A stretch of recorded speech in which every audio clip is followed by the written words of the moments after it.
حضرت ابراہیم علیہ السلام کی دو بیویاں ہوا کرتی تھی، ایک کا نام سارہ سلام اللہ علیہا اور دوسری ہاجرہ سلام اللہ علیہا۔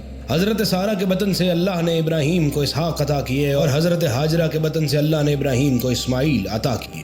حضرت ابراہیم اپنی بیوی سارہ اور اسحاق کو لے کر کنعان یعنی عراق یعنی فلسطین چلے گئے اور پھر اپنی زندگی کے آخر تک فلسطین میں ہی مقیم رہے۔ اللہ نے اسحاق کو یعقوب عطا کیے اور ان کو 12 بیٹے دیے، جن میں سے ایک نبی حضرت یوسف علیہ السلام بنے۔ حضرت یعقوب سے جو نسل چلی اسے بنی اسرائیل کہا جاتا ہے اور حضرت یعقوب کو اسرائیل کہا جاتا ہے۔ اسرائیل کے معنی ہے اسرا یعنی عبد یعنی بندہ، اور ایل یعنی خدا یعنی عبد خدا یعنی اللہ کا بندہ۔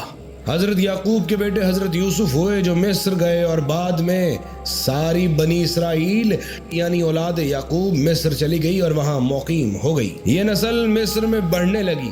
مصر میں جو بادشاہ ہوا کرتے تھے انہیں فرعون کہا جاتا تھا۔ کئی فرعون آتے رہے اور جاتے رہے، یہاں تک کہ ایک فرعون ایسا آیا کہ جسے نجومیوں نے کہا بنی اسرائیل میں ایک نبی ایسا آئے گا جو تجھ سے تیری حکومت چھین لے گا، تو اس نے حکم دیا کہ لڑکیاں تو زندہ رہیں مگر بنی اسرائیل کے تمام لڑکے پیدا ہوتے ہی مار دیے جائیں، جس پر حضرت موسیٰ علیہ السلام کی ماں نے حضرت موسیٰ کو ایک تابوت میں بند کیا اور نیل میں بہا دیا۔ اس تابوت کی لکڑی جنت سے آئی تھی، یہی وہ تابوت ہے جسے تابوت سکینہ کہا جاتا ہے۔ بعد ازاں حضرت موسیٰ علیہ السلام نے ان تختیوں کو جو اللہ نے ان کو طور پر عطا کی تھی اسی میں رکھ دیا، اور روایت کے مطابق ان کا عصا اور تمام انبیاء کے معجزات اس صندوق میں بند کر کے رکھ دیے گئے۔ اللہ نے بنی اسرائیل کو موسیٰ عطا کیے اور موسیٰ نے بنی اسرائیل کو فرعون کی غلامی سے آزادی دلوائی، مگر بنی اسرائیل بڑی منافق قوم تھی اور انہوں نے اپنے نبی کی عزت نہ کی اور ان کے فرامین کو نہ مانا اور ان کی توہین کے مرتکب ہوئے، تو خدا نے ان پر عذاب نازل کر دیا، اور اس عذاب کے تحت اللہ نے بنی اسرائیل کی آنکھوں سے تابوت سکینہ کو غائب کر دیا۔ پھر اسی نسل میں نبی آتے گئے، یہاں تک کہ کفار کے ایک بادشاہ جالود نے جنگ کی مسلمانوں کے بادشاہ طالوت کے ساتھ۔ طالوت نے اعلان کیا جو جالود کو قتل کرے گا اسے میں اپنی آدھی سلطنت دوں گا اور اپنی بیٹی کا رشتہ بھی۔ ایک بار پھر سے اسی جنگ میں تابوت سکینہ نظر آیا، جب فرشتے اس تابوت کو طالوت کے لشکر کے آگے آگے لیے چلتے تھے، اور جس کی برکت سے اللہ نے مسلمانوں کو فتح نصیب فرمائی۔ حضرت داؤد علیہ السلام نے جالوت کو قتل کیا اور وعدے کے مطابق طالوت نے حضرت داؤد علیہ السلام کو اپنا تاج دے دیا۔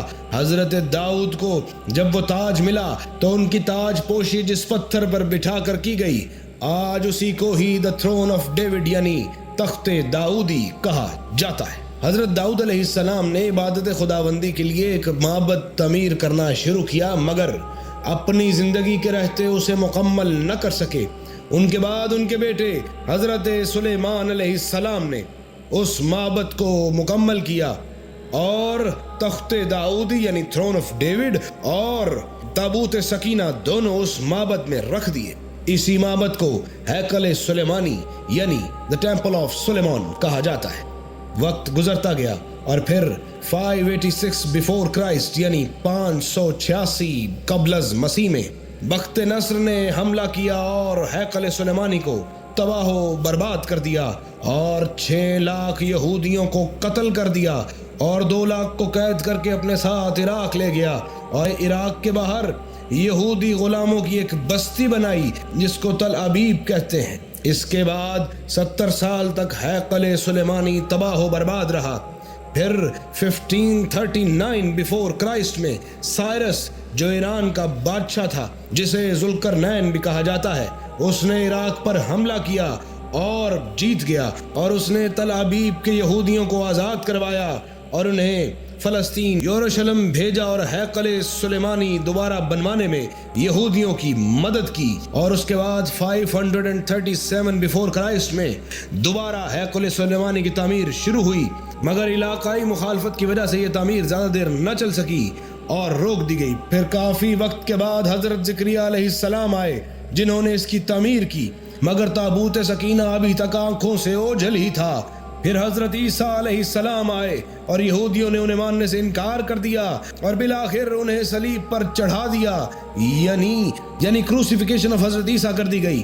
اور روم کے بادشاہ ٹائٹس نے تمام یہودیوں کو فلسطین سے نکال دیا اور عیسائیوں نے پوری زمین پر یہودیوں کا رہنا محال کر دیا، کیونکہ وہ انہیں اپنا مجرم گردانتے تھے، کیونکہ وہ جانتے تھے کہ حضرت عیسیٰ علیہ السلام کو صلیب پر چڑھانے کے پیچھے سازش یہودیوں کی تھی۔ لہٰذا یہودی پوری دنیا میں بکھر گئے اور رسوا ہو کر رہ گئے۔ پھر قریباً 2000 سال تک یہ اسی طرح در بدر رہے اور پوری دنیا انہیں حقارت کی نظر سے دیکھتی رہی۔ پھر 1918 میں برٹش فلسطین پر قابض ہو گئے اور دوبارہ یہودیوں کو وہاں جا بسایا اور ایک ناجائز بیٹے کو جنم دیا جسے اسرائیل کہا جاتا ہے۔ مگر حضرت عیسیٰ کے بعد ایک نبی اور آئے جو اولاد اسماعیل میں تھے، جن کا اسم احمد ہے، جنہیں محمد مصطفیٰ صلی اللہ علیہ وآلہ وسلم کہا جاتا ہے، اور ان کی امت کے خلیفہ دوم نے فلسطین کو فتح کیا، جس مسجد کو مسجد اقصیٰ کہتے ہیں۔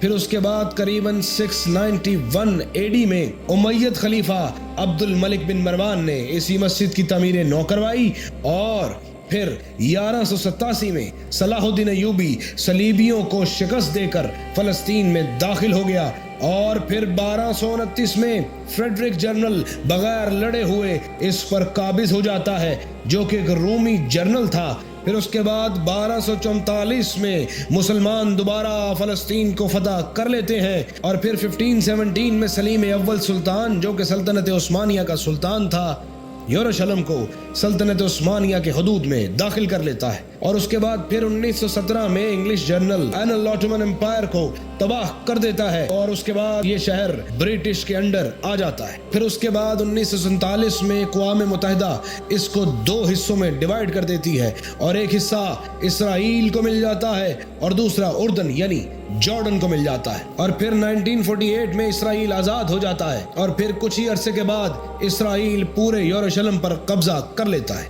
سامعین گرامی قدر، دور حاضر میں اسرائیل میں 3 مذاہب آباد ہیں، اور یہ تینوں ہی ابراہمک یعنی ملت ابراہیمی میں ہیں۔